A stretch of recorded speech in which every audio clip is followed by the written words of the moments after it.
Okay, we start our course with section 2.1. Section 2.1 is about quadratic functions and models. We first remind you of what we mean by functions, then we give definition and properties of quadratic functions. We end this video with some applications to quadratic functions.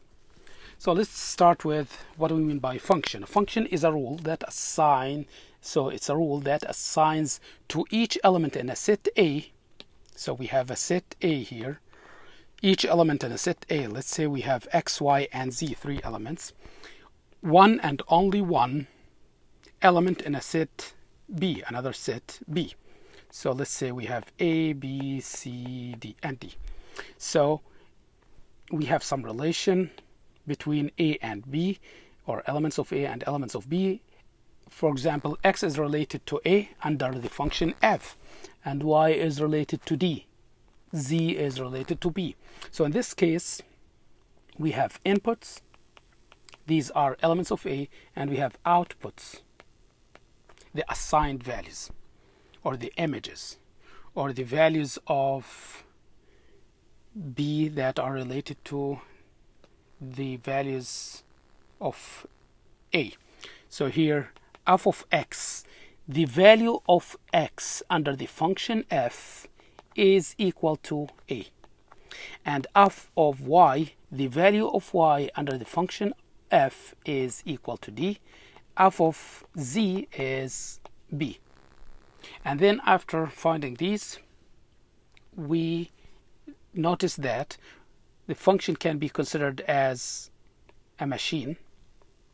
This is the function, and we insert inputs here, and we get outputs. And after processing these inputs, so if we enter X, it will be processed here to get A, and if we enter Y, we get D, and Z gives B, and so on. So this is what we mean by function. As you can see, we can't have one element of the inputs that have two images. We can't have this. X is connected to A and connected to C. This is not true. This is not a function. Every element in X should have one and only one image, or one and only one value corresponding to it in the set B.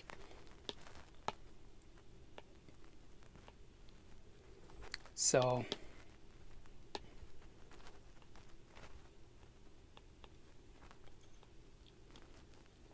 now the inputs are called the domain, and the outputs are called the range of the function. So the domain here is X, Y, Z, consists of X, Y, and Z, and the range consists of A, B, and D, the images. Okay, so let's take some examples.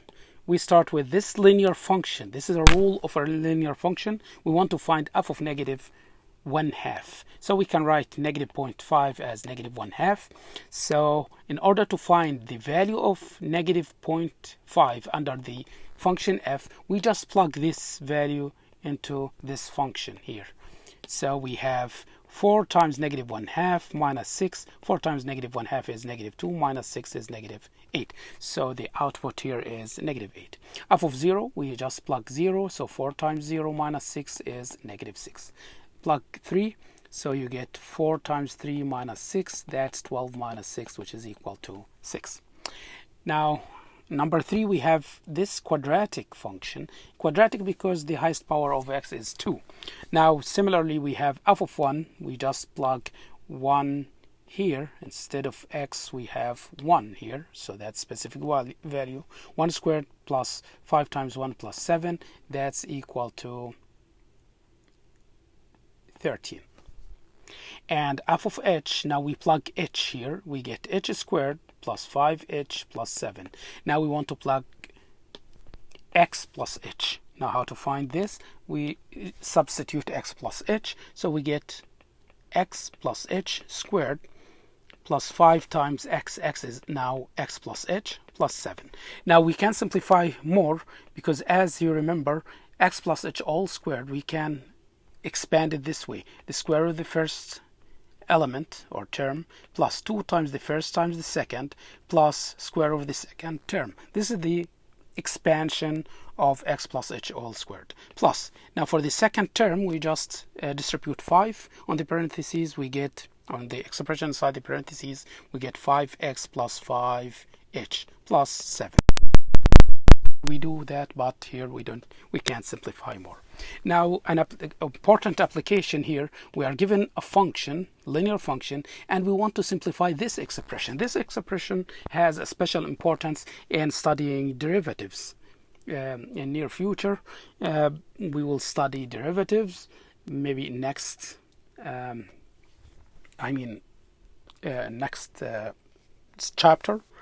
And that definition contains this formula. Now we want to find f of x plus h minus f of x all over h. So we can use what we learned from the previous example here. So we find f of x plus h. We just plug x plus h into this function.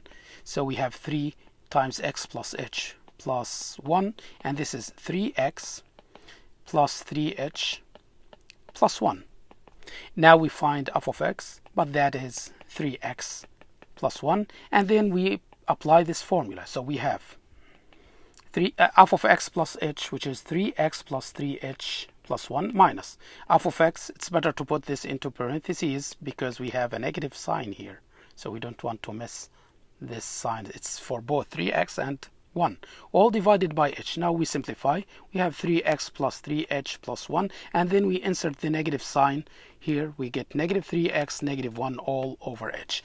We can simplify. We have 3x, negative 3x, that's 0, plus 1 minus 1 equals 0. So we have 3h over h, but we can simplify more. We can cancel h to get 3. So simplifying this expression, we get 3. Sometimes we deal with this type of functions. This is called piecewise defined function.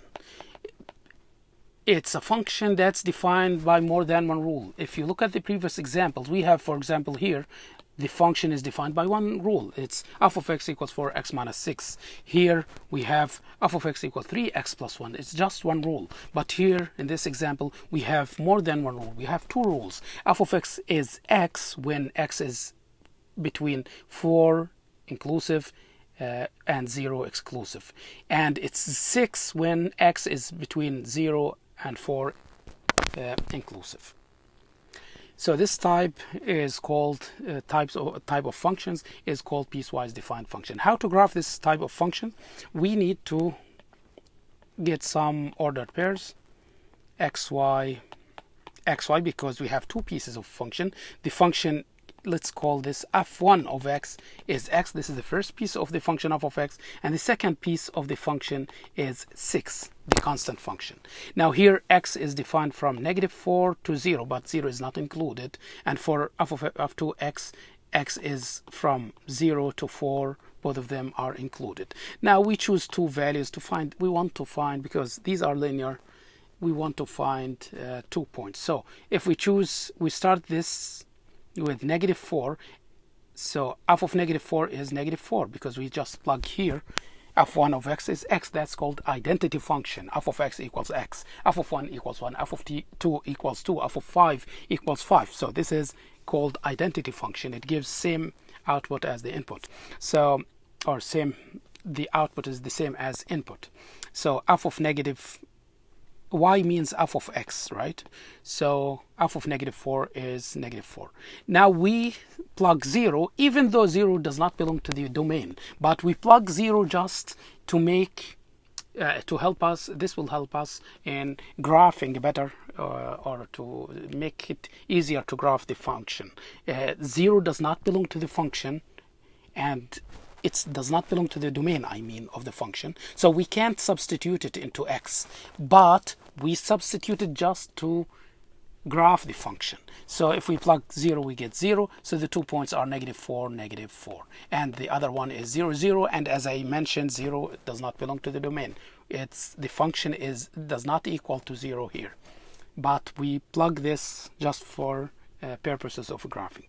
The other one, it's a constant function. So if we plug 0, we get 6.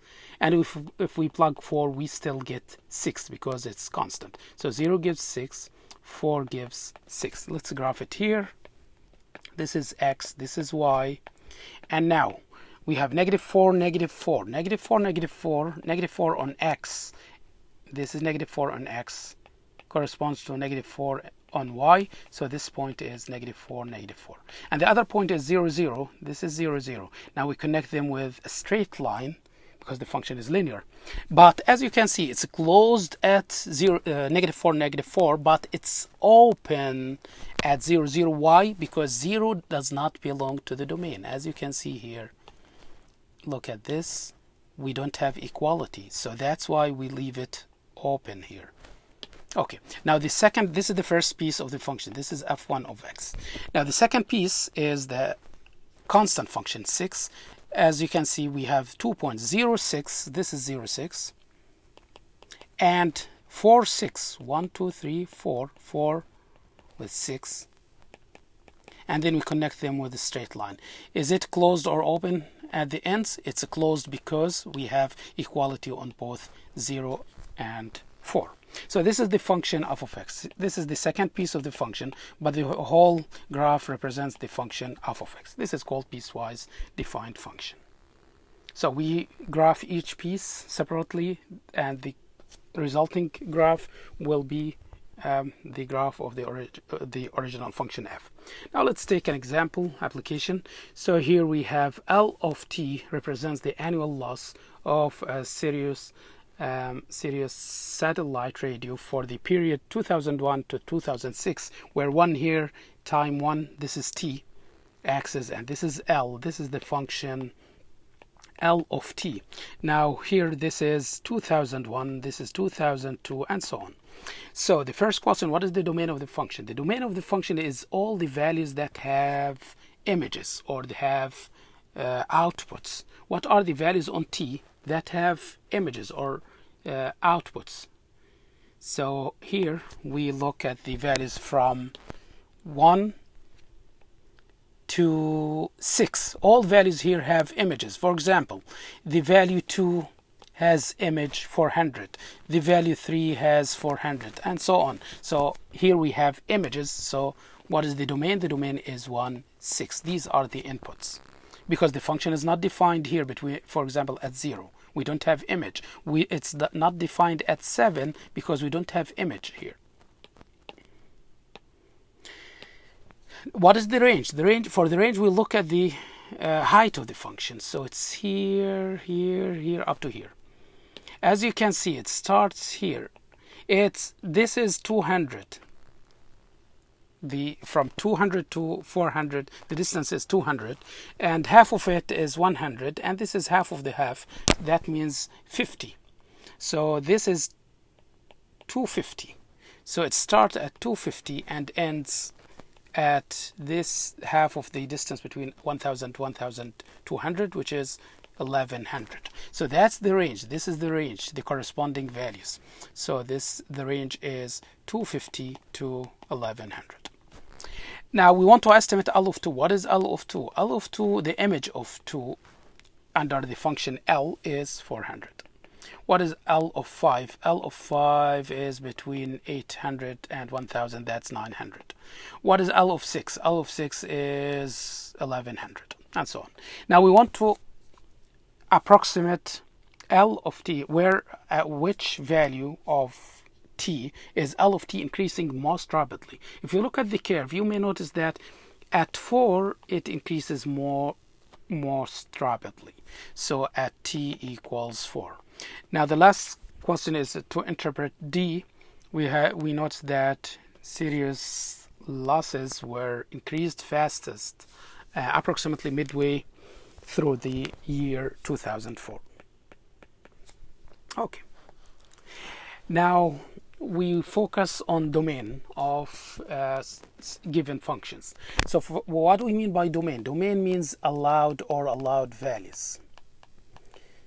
Okay, so we need to look at the values, all numbers that we know, and we see if they can be plugged without any problems or not. So if we look at the first function, f of x equals x squared minus 1, we can plug any value of x to get output. For example, we can plug 0 to get 0 squared minus 3, which is negative 3. That gave us an output. So here everything is allowed. We can substitute any value of x. So that means the domain is negative infinity to infinity, or number line values. Now for the second example, we have a square root, and we know that the square root of, for example, 4 is 2. Square root of 0 is 0. Square root of negative 1 is not defined. We can't have negative values inside even roots. So what should we do in this case? We need to exclude all values of x that give negative values inside the square root. So how can we do that? We say that we want x minus 1 to be greater than or equal to 0. It's okay to be 0 or greater than 0, but it can't be less than. So this inequality should give me all values that make the expression inside the square root greater than or equal to 0. So let's add 1. So we get x is greater than or equal to 1. So in the number line, it's closed at 1 because we have equality here. And greater than, that means to the right. So the domain is from 1 to infinity. We can plug any value from 1 to infinity to get an output. So for example, if we plug 1, we get 1 minus 1. That's 0. Square root of 0 is 0. But we can't plug negative 1 or 0 because they give negative values. So this is the domain, all allowed values. For problem C, we have a rational function, and for rational functions we worry about the denominator. The denominator cannot be 0, because if it's 0 then we get undefined value. So we need to exclude that from the domain. So how can we find the domain? We find the domain for this type of functions by setting the denominator equal to 0, and when the denominator equal to 0, after solving this equation, we can find the values that make the denominator equal to 0, and these values are the bad values. We need to exclude them from the domain. So let's solve this. We get x squared equals 4. That means x equals plus or minus 2. On the number line, we have negative 2 here, positive 2 here. Everything else is defined. So, and we put open circle at negative 2 and 2 because those are the bad values. We can't substitute them here into the function, because if we plug these values, we get 0 denominator, and that's not allowed. So what is the domain? The domain is from negative infinity to negative 2. It's open at negative 2 because it's not included. Union from negative 2 to 2. Everything between negative 2 and 2 is welcome except negative 2 and 2 themselves. And union from 2 to infinity. After learning something about the domain, let's focus on quadratic functions. What do we mean by quadratic function? Quadratic function is a function that can be written in the form f of x equals ax squared plus bx plus c, where a is not equal to 0, because if a is 0, then the first term will disappear and we get a linear function. A, b, and c are the coefficients. C is the constant term. Now the graph, some properties. The graph is parabola. When we graph quadratic functions, we get parabola. If a, the leading coefficient, or the coefficient of x squared, is greater than 0, positive, that means the parabola is open up and it has minimum.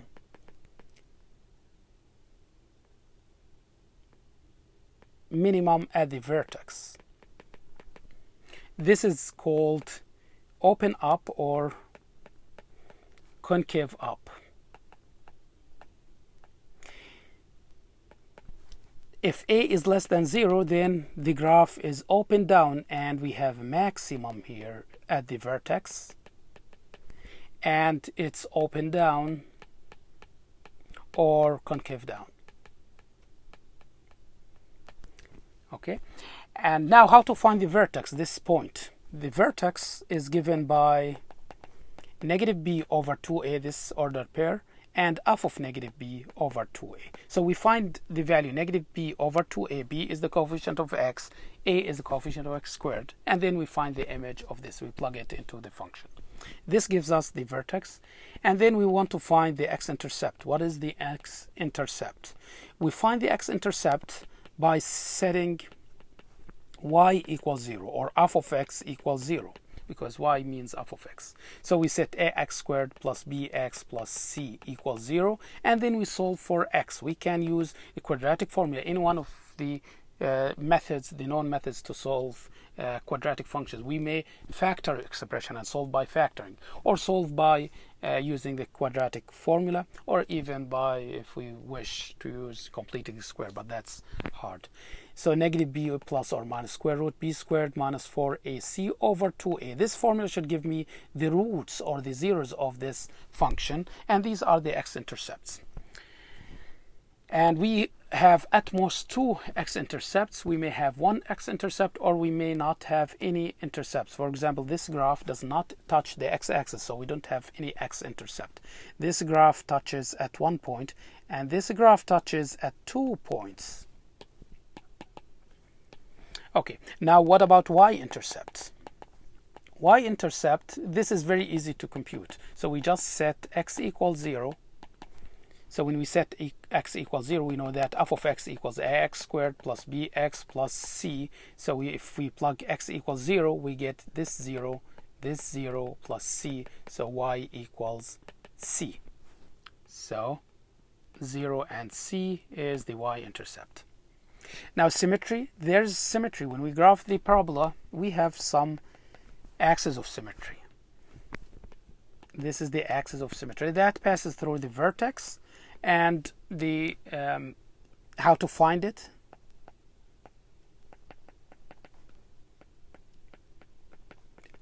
We use negative b over 2a to find it. Now let's take an example. If we have f of x equals x squared plus 2x minus 8, we want to graph this function. How to graph this function? Let's first look at the first property. What is a? A is equal to 1. A is the coefficient of x squared. It's greater than 0. That means parabola is open up or concave up. This is the first thing. The second thing, and the vertex is minimum. Now how to find the vertex? The vertex is negative b over 2a and f of negative b over 2a. So let's find this. Negative b, what is a, b, and c? A is 1. B is the coefficient of x, which is 2, and c is the constant term, negative 8. So negative b over 2a, what is negative b over 2a first? So negative b over 2a is negative 2 over 2 times 1, which is negative 1. So we have negative 1 and f of negative 1.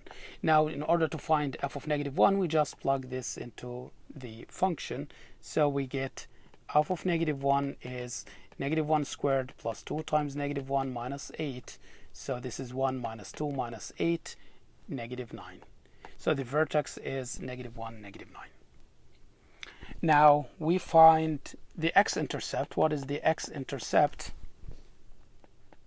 We set y equals 0. Y means f of x. So when f of x is equals 0, we write the equation as x squared plus 2x minus 8 equals 0. And then we solve it. We can use the quadratic formula, negative b plus or minus square root b squared minus 4 times a times c, all divided by 2a.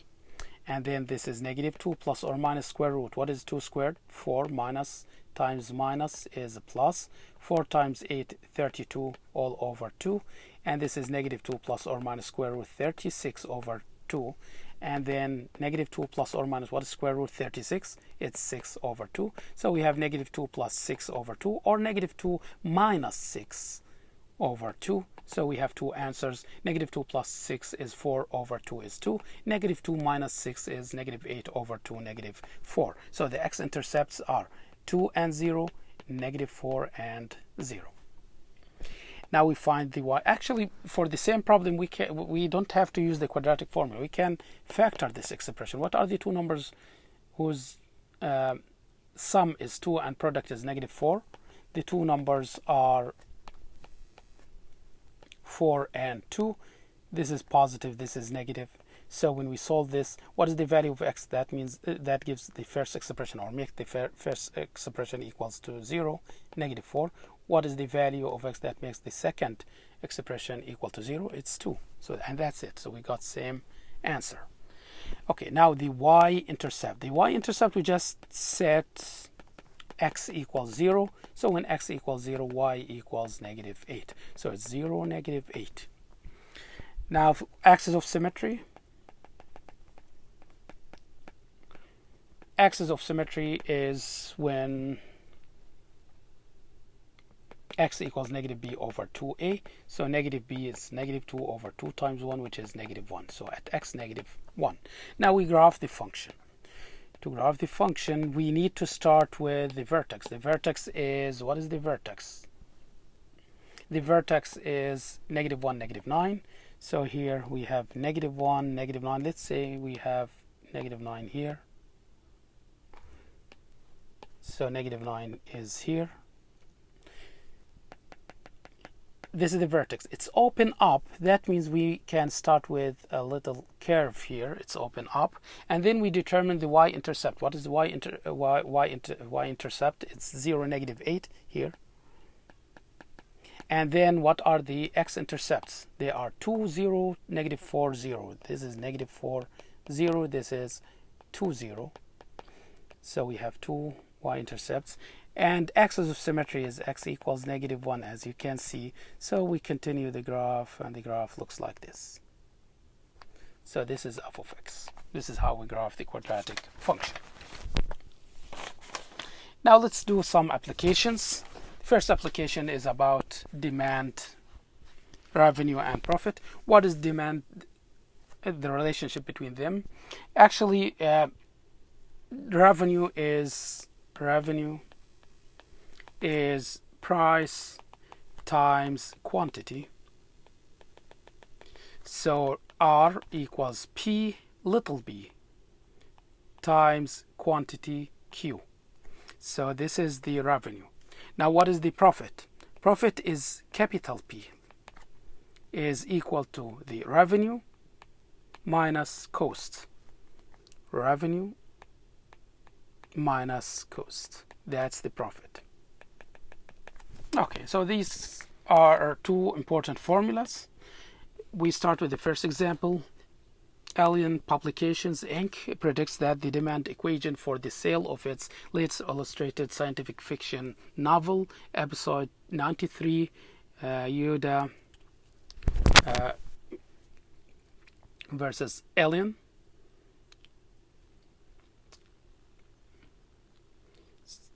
is Q equals negative 2,000 P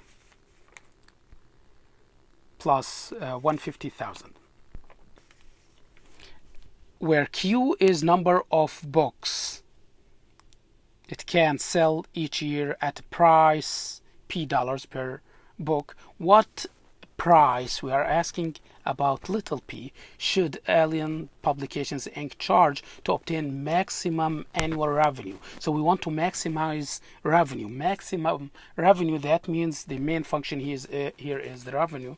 So revenue is P times Q, price times quantity. And this is P times, what is Q? Q is given negative 2,000 P plus 150,000. And this is negative 2,000 P plus 150,000 P. This is squared. So this is the revenue function. Now we want to maximize this. To find P that makes our maximum, this is the graph. These are the values of P. This is the revenue. And as you can see, the coefficient of P squared is negative. That means it's open down. We have some value here, P. We want to find it. That makes the revenue maximum. As you can see, this value. So how to do that?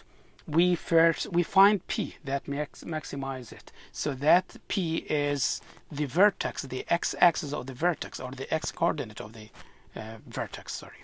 P and R. So what is P? P is negative B over 2A.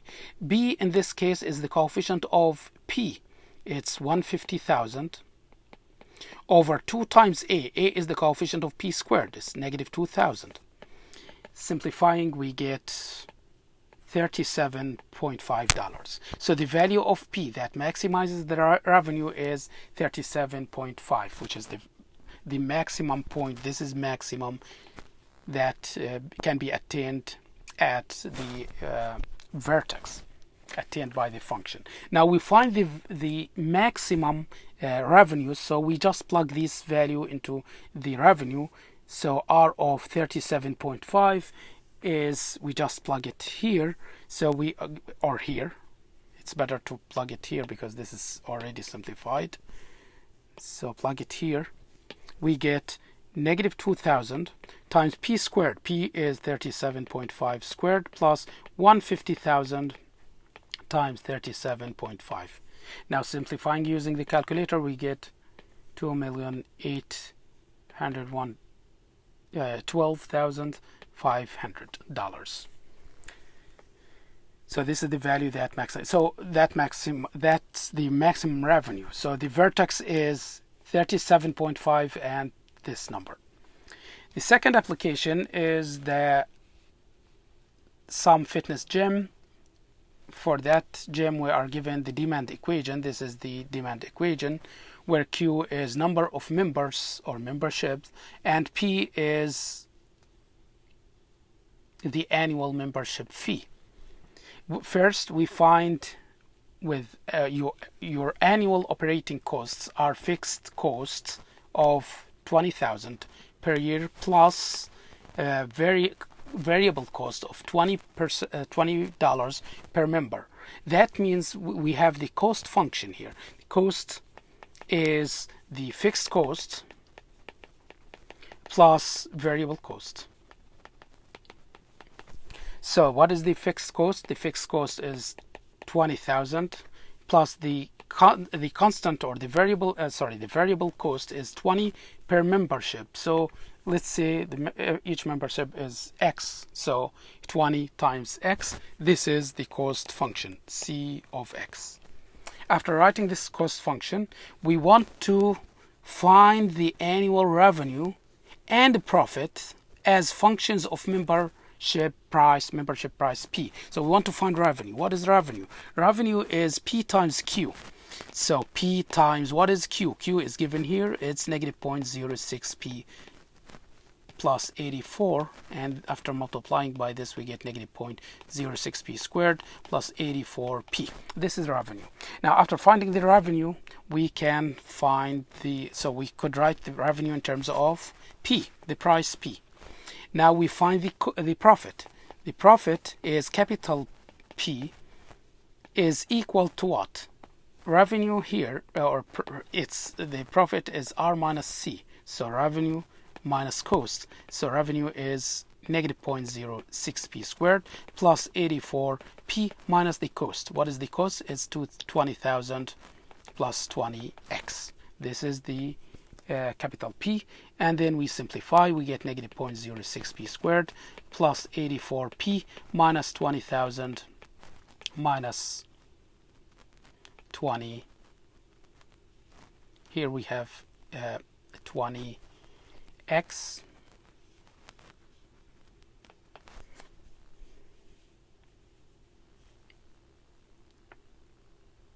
actually this is okay. Let's look at the profit is R minus C, and we already found the cost and each membership. P is the annual membership P, and Q is number of memberships. So this should be Q. Instead of X, we have Q. So this should be Q here. What is Q? We don't have X, we have Q, because Q denotes number of memberships. So 20 per membership, so it's 20Q. Now 20 times Q, Q is negative 0.06 P plus 84. Now we simplify this expression. We get capital P is equal to negative 0.06 P squared plus 84P minus 20,000. Now minus 20 times minus 0.06P, it's plus 1.2P, and then minus 20 times 84 is negative 1680. We simplify more. We have negative 0.06P squared plus. Now we have 84P and 1.2P. This is 85.2P. And then we have negative 20,000 minus 1680. That's negative 21,680. This is the profit function written in terms of the price P. Now part 2. At what price should you set the annual membership fee to obtain the maximum revenue? and what is the maximum possible revenue. So for part 2 we are interested in finding the maximum revenue. It's P times Q. P times what is Q? Q is negative 0.06 P plus 84, and that is negative 0.06 P squared plus 84 P. That's the revenue. And then we find the maximum. We want to maximize it. What is the price? I mean, we find P that maximizes this. This is open down because the coefficient of x squared of P squared is negative. So we want to find this P here that maximizes the revenue. So how to find this? We use the x coordinate of the vertex. P is given by negative b over 2a. So negative b, what is b in this case? It's 84 over 2 times a, negative 0.06. And using the calculator we get $700. Now we find the revenue that attained at this point at P equals 700. So we just plug 700 here, and using the calculator we get $29,400.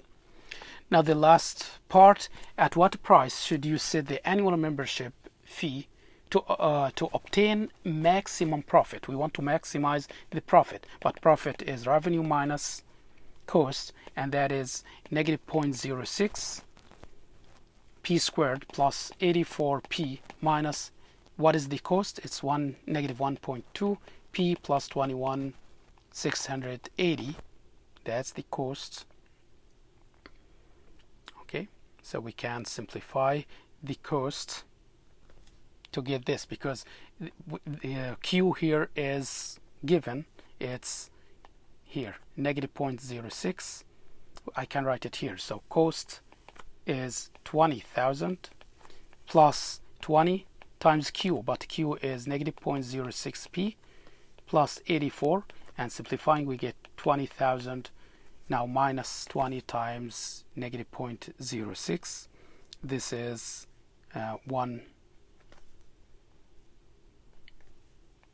negative 1.2P, and then 20 times 84, this is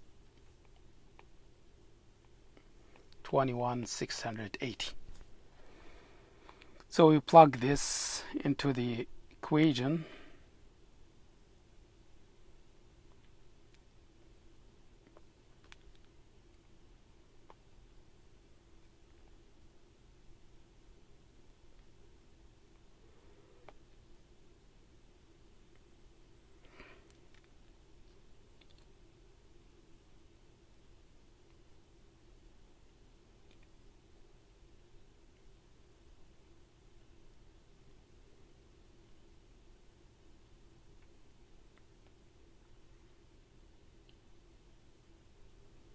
Okay, so we have here the cost. What is the cost? Let me back to this point here. The cost is 20,000 plus 20 per times number of memberships.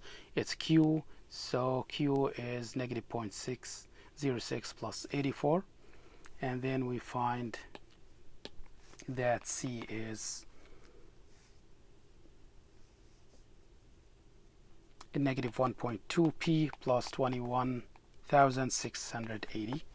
So we have here, this is C and this is R, and then we simplify this expression. We get negative 0.06 P squared plus 84P minus minus is a plus 1.2P, and minus times plus is minus 21,680, and then we get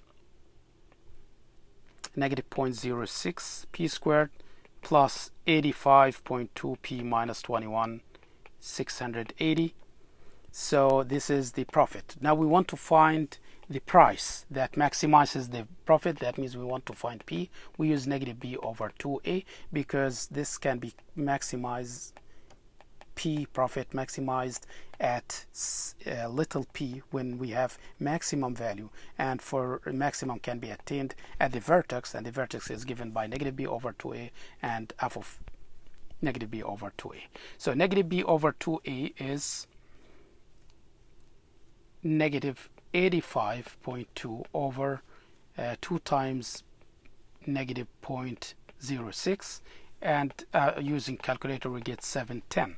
Now we find the profit. The profit at 710, the maximum profit, is given after substituting here, substituting P here, and using the calculator, we get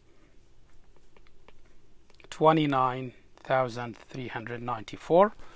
This is the profit, the maximum profit. As if you compare it with the revenue, you can see that it's slightly less than the maximum revenue.